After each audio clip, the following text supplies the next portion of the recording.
if you got in to get in and out in 6 months, well, sorry, you Mr. Paper Hands or Miss Paper Hands or whatever. Like that's don't like you're gonna learn some tough lessons.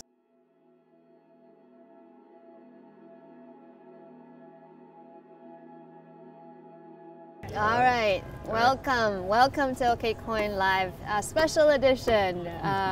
We have a guest here. I don't think I need to introduce him, but Jimmy Song.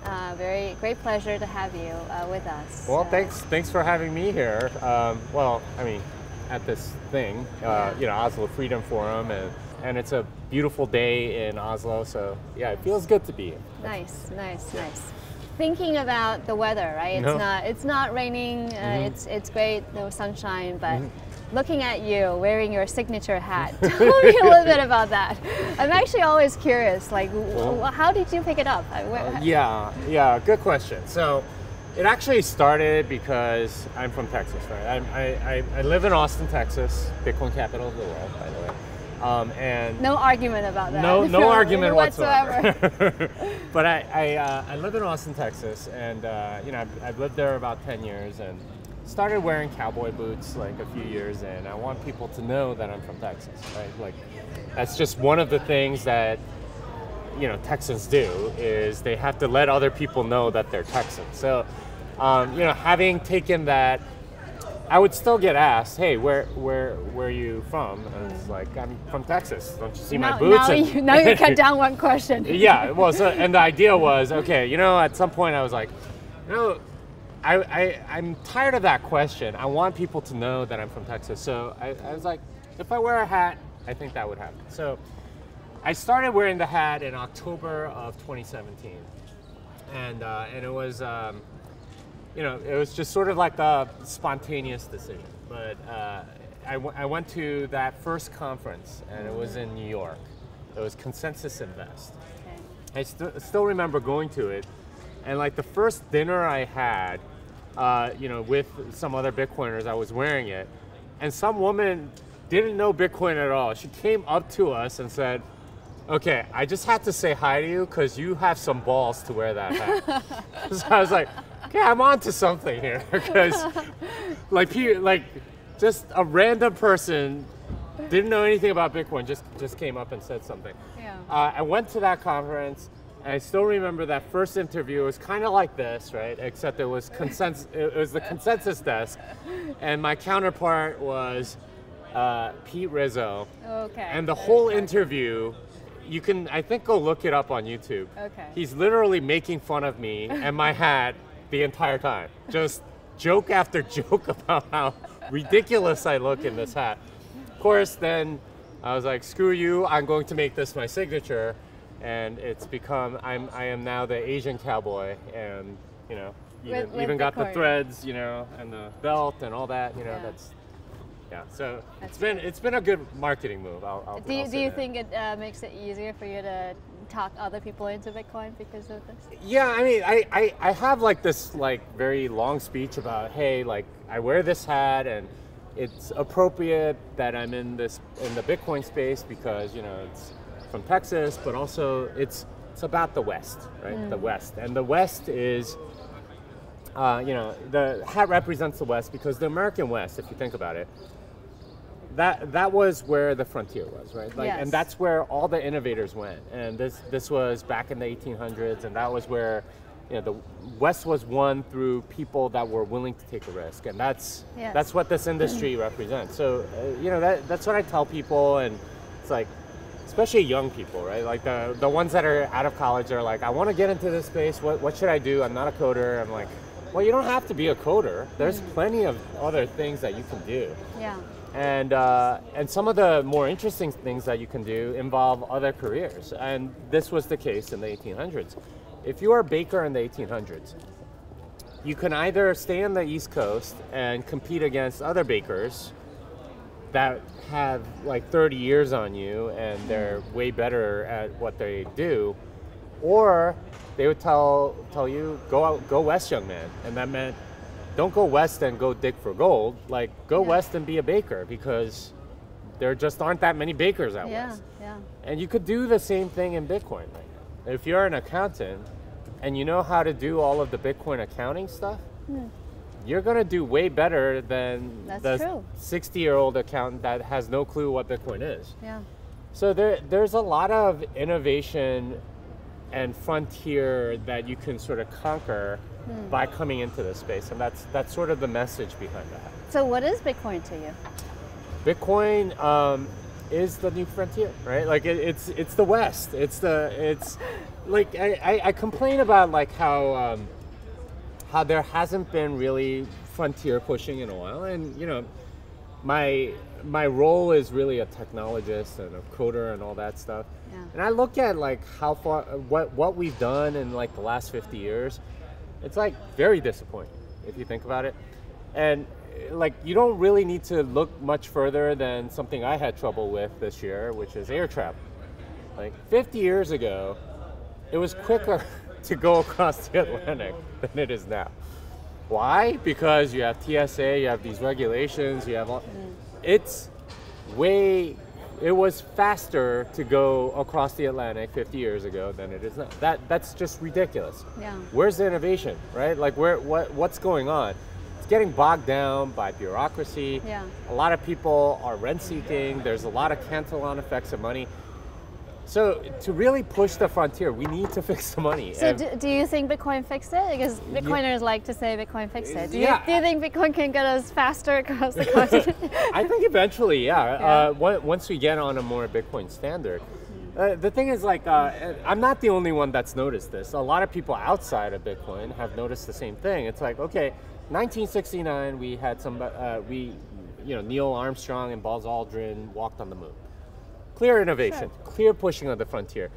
Since then, has there been anything that's pushed anything, right? Like we stopped going to the moon post 1971 after the gold standard.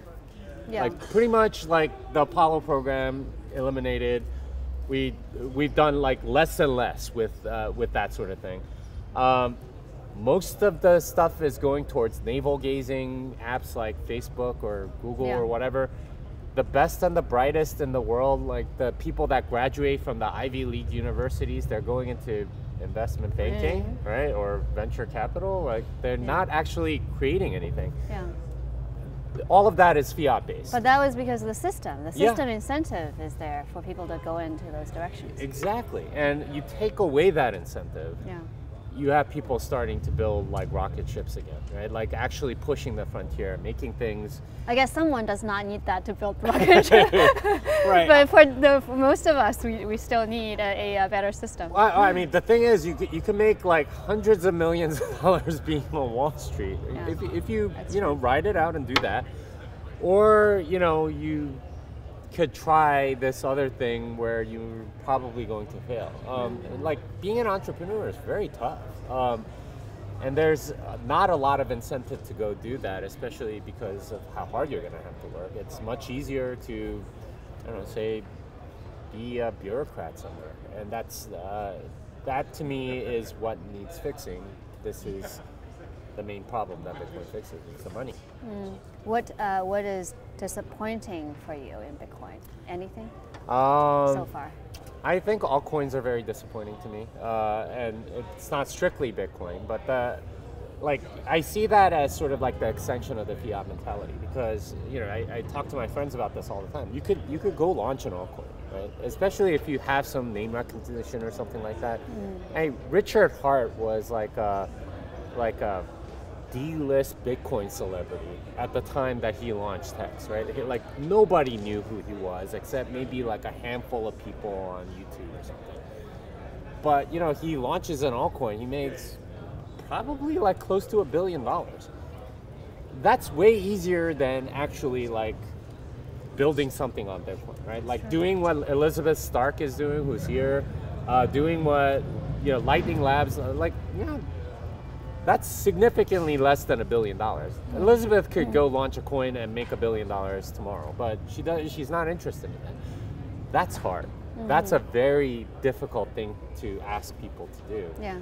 But that comes through because of the fiat mentality, which is, okay, I don't have to provide any goods or services or value to anybody. I could just scam people and make tons of money.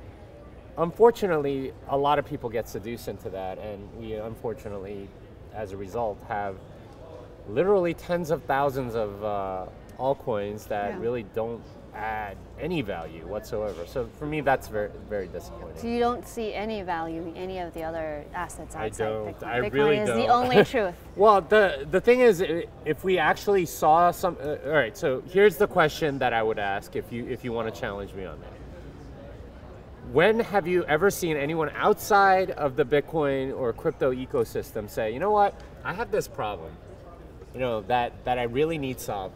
You know what I really need to solve this problem? I need this altcoin token. Nobody says that. Unless it's, I need to raise $30 million without providing any value whatsoever from gullible people so I can scam them on money. Yeah, for that problem it's specifically. But if you're like in healthcare, it's like, okay, you know what? I need a new device that will do blood transfusions easier. They don't go, oh, you know what I really need is this token over here. Like nobody does that, right? Like there's no case like that. It's all sort of like, for Bitcoin there definitely is. Like Michael Saylor was looking at, how do I save this money? Because it's a melting ice cube. Najib Bukele was like, okay, we need to get off the dollar, or we're getting screwed by the IMF. What's our alternative? And they found Bitcoin. There are clear uses for Bitcoin. For all this other stuff, there's nobody saying, you know what we need is to launch an NFT token, because that's what's going to solve our problem. Unless that problem is, raising money from gullibles. Yeah. For that, since you're talking about challenging your answer, just for discussion purpose, from my perspective, I love Bitcoin, and I think the use case for Bitcoin is very, very obvious for those who actually see what it is, right? And it's simple, it's focused, and it's, at this point at least, there's no competitor for it. But at the same time, when you're saying there are no other use cases for other people building outside Bitcoin, I'm not sure if I agree with that, because there's probably no actual use case implementation that has been seeing adoption like what we have been seeing with Bitcoin so far. But I would argue that there is a larger use case that is basically internet, the issue with internet, right? Where the data that we are generating through our digital activity in the digital age are not data that we ourselves own. Okay. That is a big issue. Okay, so do you need a token? Oh, well, it may be, yes. Okay. But the thing is, I don't know. There may be different solutions to that. I think there may be a way to address it through different second layers on top of Bitcoin, or even third layer on top of Lightning. Maybe there is a way to do that. But I also see other attempts to try to build a different first layer to address that. Whether those are successful or not, it's hard to tell. All right, so I'm going to push back on that, because almost always the thing that I see, and I've been watching this space for a long time, I've seen every explanation of why you need an altcoin since 2011. Yeah. And the explanations are almost always like this. Okay, here's this big problem in some industry, right? Okay, so for internet advertising, I think you were hinting at this, it's right attribution. Who's doing like fake clicks and stuff like that? How do we figure? For healthcare, it's how do we make sure that we're compliant with all these laws and make sure that the doctor gets to see all the data that the patient has for this particular thing at the right time and all that stuff. For supply chain management, it's okay, who screwed up along this entire thing, and how can we figure that out? These are not coincidentally the biggest problems in each industry, and every time they say, our token is going to fix it. And blockchain technology is this like blank canvas. I don't like those language either. Yeah, but it's always like a blank canvas to paint some solution as being solvable with some token, and you should give me money because of that. And your argument essentially is, well, how do we know that these aren't scammers? Yeah. Well, because every single project that I've seen since 2011, they haven't delivered on their promise. not a single one. It's a different thing, right? It can be an intentional scammer. It can also be just a failure of entrepreneurship. And in that case, they are unintentional scammers because they've sold promises that they can't keep, right? Like that, and that they might be very sincere or whatever, but then you've just made a terrible investment in people that don't know what the heck they're talking about. Either way, and for the smart people that actually know what they're talking about, then they're probably intentionally scamming. For the dumb people, then they just didn't know that it wasn't possible or something like that. So regardless, the way I see it is, all right, maybe in some metaphysical universe, there's some possible use case that might eventually yield something.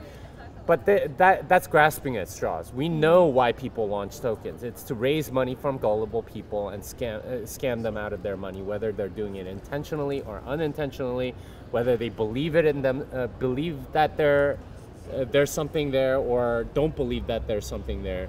Either way, investors end up without any product, and you only end up enriching the people at the beginning. And this is very much like fiat money, where you have strong Cantillon effects, and this is why people launch tokens, whether they admit it or not. How did you get into Bitcoin? 2011, I read an article on Slashdot, and that's a tech geek website that was more popular, say 10 years ago. And I saw an article that said Bitcoin, internet-only currency Bitcoin reaches dollar parity, and I saw that and I was like, what does that even mean? And I explored it, and I've been down the rabbit hole ever since. Are you mostly doing development? Because I remember the first time we actually had interaction was about the core development. I do some development, and try to do a lot of education. Okay. Is that where you spend most of your time? These days? I mean, the thing is, like, it's like different parts of what I do ebb and wane, but I'd say education's like a big part of it, because I write books, I do a lot of teaching, I do explanations of various things on YouTube and shows like this or whatever. That would be where a lot of my time goes. How do you see Bitcoin in terms of the underestimated quality of Bitcoin that is not being recognized by more people as it should be? I would, like, this is where the meme, we're still early comes in, right? Like, it's still early, guys. And the reason is most people don't understand even the most basics of Bitcoin, right? There are people that I will argue with that don't understand what decentralization means. And once you really understand what decentralization is, that there is no center. So what does that mean for you? Yeah, it means that there's no center. There's no one place that you can go and shut it down. Every altcoin has a center. You go and look at the founder or their, foundation or something like that. They control it. There's a group of developers that decides what Monero means or Ethereum means or whatever. They get to decide, and the market does. If you're not in consensus with them, basically you are out of consensus. So they control the consensus of Bitcoin, which is another way of saying that they're central. With Bitcoin, it's decentralized because there's no center. And it's literally controlled by the people that run the nodes. And 50,000 plus nodes versus 7 for Ethereum or whatever the number might be.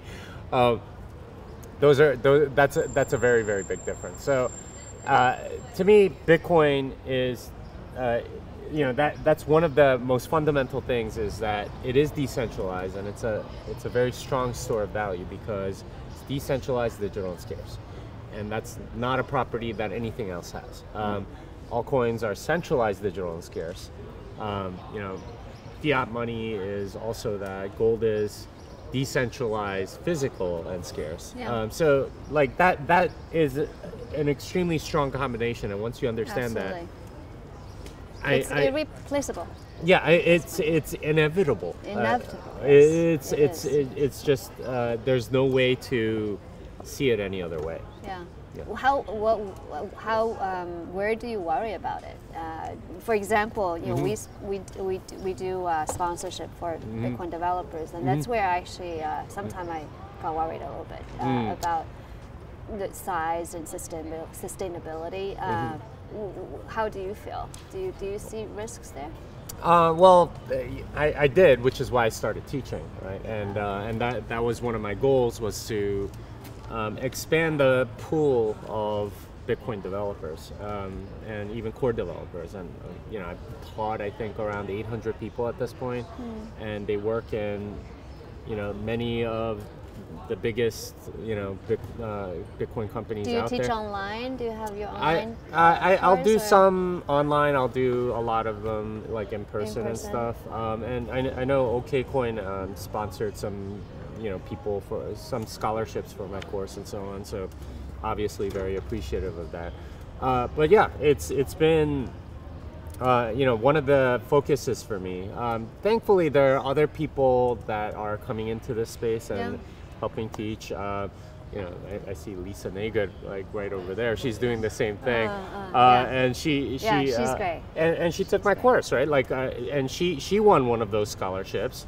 And I didn't know that. Yeah, she won one of those scholarships. That's great. She's gotten into it. She's obviously a very good Lightning developer and doing all sorts of teaching now. And so not only her, but there's a bunch of people at Chain Code Labs. There's you know, people in Africa and South America, all these places that are starting to pick up that stuff. So I feel a lot better about the developer ecosystem expanding as a result of education, because there's a lot more of a focus on it, and I mean, if you just look at the number of contributors and the diversity of the contributors, it's expanded significantly. So for me, that's like, I worry a lot less about that than I used to.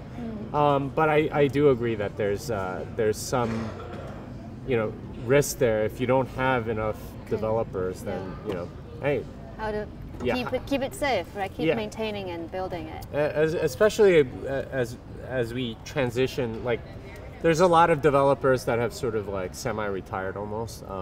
Could be because Bitcoin's gone up so much they don't need to. But there's also like sort of like, you know, a lifespan, right? Like, and if this is. Do you see any sense of inertia in the community? Like, well, I mean, I don't like. The thing is, like, every developer is very different, and if you know the Bitcoin core devs, like, there's some socialists in there. They're like anarcho-capitalists in there. There's like, and everything in between, right? Like, and they argue all the time. And you have a very, very diverse group. And you want that, because it should be very difficult to get consensus. And if you do get consensus, then it's something that everybody wants. Has to be very critical and important. And very well reviewed and so on. So there's a generational shift that I think will happen in like the next 10, 20 years, that we, you know, it's kind of almost like, you know, the old guard is retired and new guard comes in. What happens, right? Like, how does that transition happen? Is it going to be healthy? So that's something that I think about. And okay, well, what does Bitcoin development look like in 60 years? Right? Like, who's actually doing the development? Like, and those there's no guarantee, because it's decentralized. The one is actually and it's doing like who's teaching them? Like, how do they learn? And you know, like, what are their priorities? So, you know, these are all things I think are important to think about, and like making sure that they all understand where this is going and what the values are, and to thwart the people that in the past have tried to sort of like subvert Bitcoin. Like, I count people like Mike Kern and Gavin Andreessen and people like that as attempting to do that in the past. Making sure that we thwart those things, you know, the 2X agreement in 2017, making sure we thwart those things. That's important, and that's what I worry about. We talk about, so we were talking about Bitcoin versus altcoin, and why you think that all the other altcoins are scammers, and they're not really there to address that bigger problem. Do you think Bitcoin can address that problem? I hope so, because if we don't, then we're in a lot of trouble. I agree with that, but I would like to hear. I agree on both sides of it. Yeah. Talk more about that. Yeah, I think Bitcoin is definitely addressing it, and How?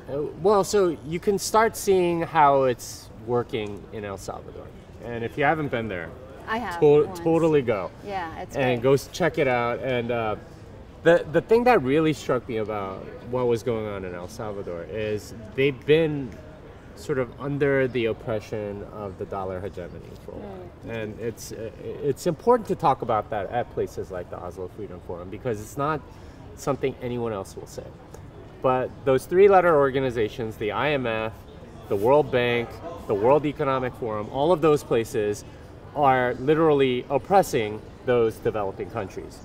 And all of that, all of the resources, all of the labor, and all of those things are monetarily extracted through this monetary differential that exists. And you can see that in El Salvador. And that's what they realize, is there is this giant monetary differential because of the dollar hegemony that happens. There's almost like a racist sort of conception of developing countries. Oh, those people are just too lazy. Those people don't know what they're doing, or they're infighting or something like that. That's not the case at all. If you actually study what's going on, the reason why that stuff is happening is because of the monetary oppression. Think about it. Like, at least under the dollar standard, a lot of the people in El Salvador, the best and the brightest, what were they doing? Well, they were waiting to turn 18. Then they were going and illegally immigrating to the United States, taking care of people's lawns, building people's houses, and hoping to make a living, maybe sending back a little bit of money. So they're building houses and taking care of lawns in the United States instead of El Salvador, right? Somehow this monetary differential has caused all of these people to build misallocation of the talents as well. Yeah, I mean they're building stuff in our, in the Western country, and this is true of, the Central African franc or something like that, and they go, like, you take the best people and you're having them use their labor for your country instead of their own country. This is the differential that I'm talking about, and that's happening at a monetary level through loans, through essentially sort of like a monetary imperialism that's happening all over the world. And that's what it's fixing. And what's interesting about El Salvador is that they're getting out from underneath the IMF. They're saying no to IMF loans, spending money the way they want to. How do they want to spend money? They want to spend money on infrastructure. They want roads, they want sewers, they want hospitals. They actually have great roads. It was very impressive. Well, they're building a lot more of it, right? And this is how you develop, right? You take the resources, you extract them, and you sell stuff. They're going to start doing that with the volcano. They probably have all sorts of other stuff. Instead of being under the monetary thumb of the United States, they're being their own country. And you can see it in the people because they're proud to be Salvadoran again. Instead of, I come from this backwards country, and instead of being low man on the totem pole. Now they're pioneers. Yeah, they're like, okay, we're proud of our country, we're doing this thing. And that makes all the difference. And that's, I think, the system that we are fixing. And you can see it way clearer in the developing countries than the US or Norway or something like that. That's true. Last question. You have been in this for a long time, obviously, but there are people who got into Bitcoin only over the last 12 to 18 months or even 6 months. To those people, what would you tell them for their first winter? Well, get ready.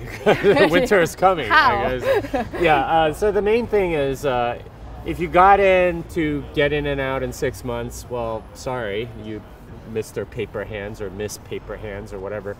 Like, that's you're gonna learn some tough lessons.